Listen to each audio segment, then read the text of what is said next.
War and migrants, illegal criminals or poor people seeking peace and freedom. All around the world, there are people who don't have the freedom we have. And they live in countries where there are wars and suffering.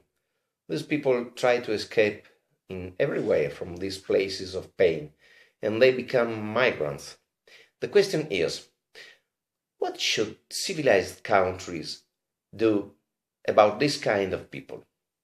Government should be able to identify and control any foreign citizen who illegally enter their own territory and distinguish between those who really need help and safety and who are to be repatriated because they don't have this need.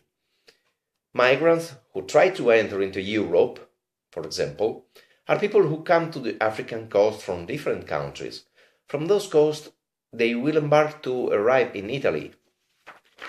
There are Nigerian people, but they are not just Africans.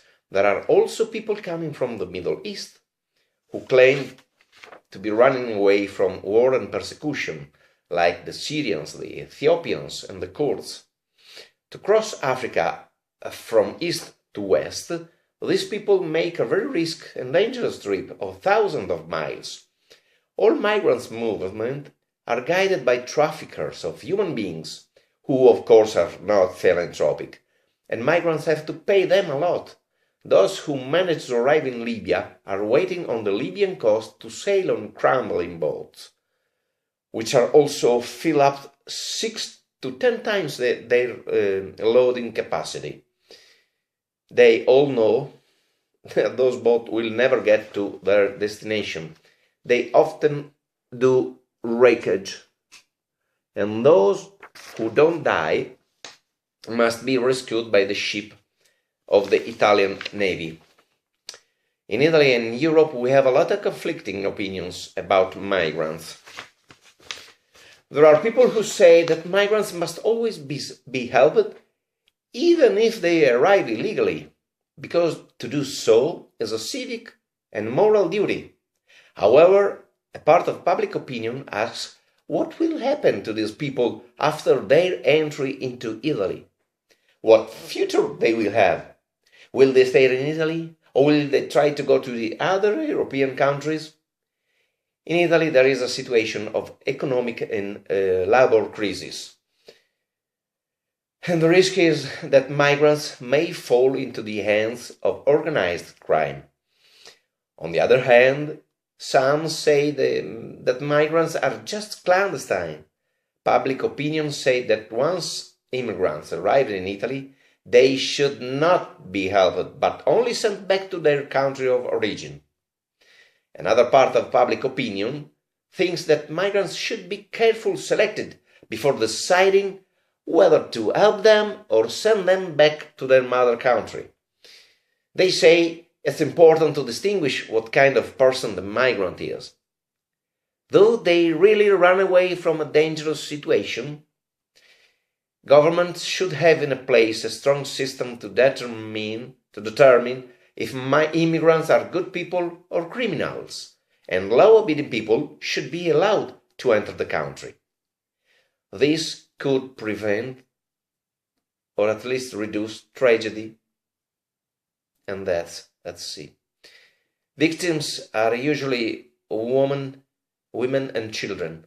Emblematic is the sad story of Aylan Kurdi and his brother, 3 and 5 years old, who died on September 2015. The opinions of the Italian and European people governments, media and political leaders are often radically different from each other regarding what should be done for migrants. What are they? Are they migrants, or refugees, or immigrated, or clandestine, or criminals? I have no time to talk about all what the people say. I tried to summarize some of the main points of all parties. Someone says that they are refugees and they must be helped, even if they arrived by an illegal way, because they are refugees and they run away from their country because of the war, just seeking peace and freedom. They say that refugees have the right to be helped. Someone says that there is no other way to define them, not migrants, not refugees, but just clandestine. This means that clandestine is equal to a criminal, so they must be sent back without exception. Many of them come from countries in which maybe there are only economic problems, and not everyone gets out of the war. They ask, because they have the money to pay the illegal trip, why they don't get a legal way to come in Italy? They also think most of the clandestine are men, 74%. Few of them are unaccompanied minors, 15%. And there are no complete families. If they run out of a dangerous place, they try to save the weaker part, or at least women and children. Why they didn't do that? So, if they really need economic help, we will send them aid to their home. So we have people to say we have to help all of them. And we have people who say we don't have to help anyone. But there is another side, the mixed side, that use a mix of the two previous visions that are very extremist. This is the third side. This third part say that it is required to pay attention to, don't judge before knowing who they are. Who are running away from war and who are only immigrants for economic reasons. Or there is someone that is already criminal. As often happens, the best way is the one in the middle of these two positions.